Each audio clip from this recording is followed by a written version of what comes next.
Samahan niyo muna ako mag-out sa trabaho sa Longos.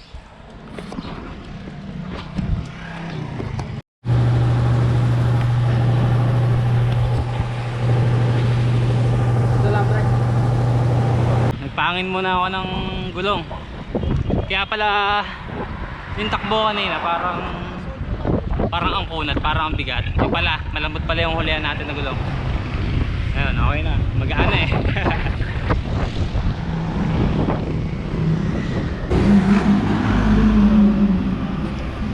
Dito tayo sa hydro. Paangat na tayo ng hydro. So mapapansin nyo, nakabisikleta ako ngayon pag out sa trabaho. Usually gamit ko talaga pag sa trabaho, gamit ko sa trabaho ay motor talaga.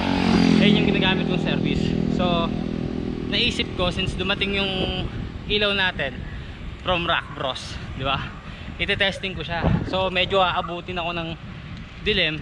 Kaya matitesting ko kung gaano kaliwanag itong ibibenta ko sa inyo, di ba? Ito siya oh. Tayo sa taas. Hindi ko na binidyoan yung pag-angat natin dito sa hydro. Kita nyo naman sa pawis ko kung nahirapan ba ako o hindi. Tayo, good view dito. Kaso bakit magpahinga dito at mainit? Ayun, kapag-out tayo 5:10 tayo nakapag-out. Ayan, pagbalik na ulit tayo sa ating pinanggalingan. Mag-aantay lang tayo ng konti at maliwanag. Hindi ka pa malaglag yung bike ko.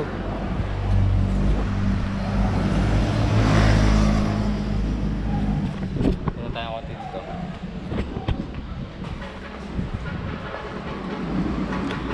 Hoy, parang kilala ko yung tulig na yun ah. Ayun.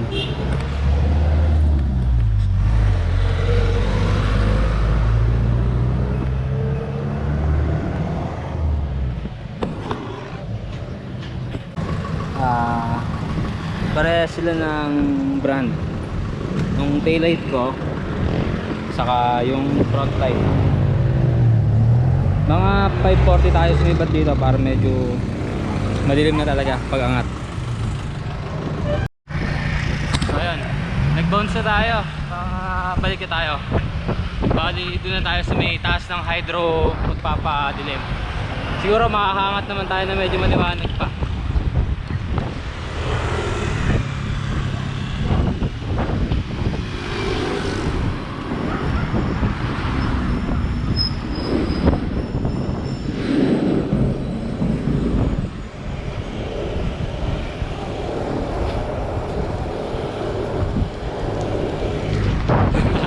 Kapit ko lang yung GoPro.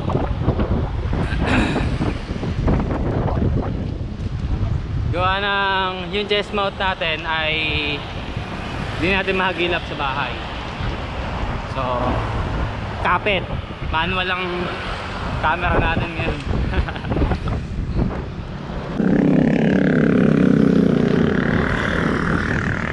Pangat na tayo ng hydro ulit.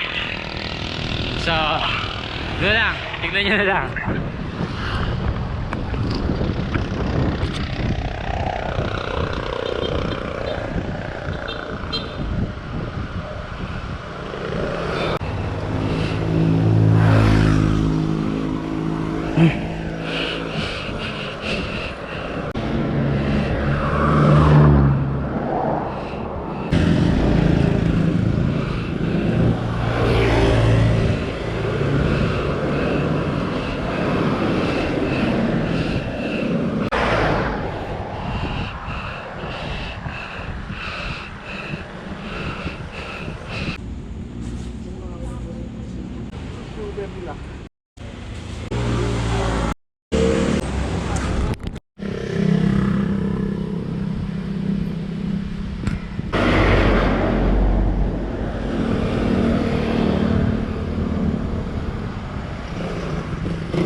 Kaya magbaba ng ilaw, tapatan nyo sa mukha, di ba?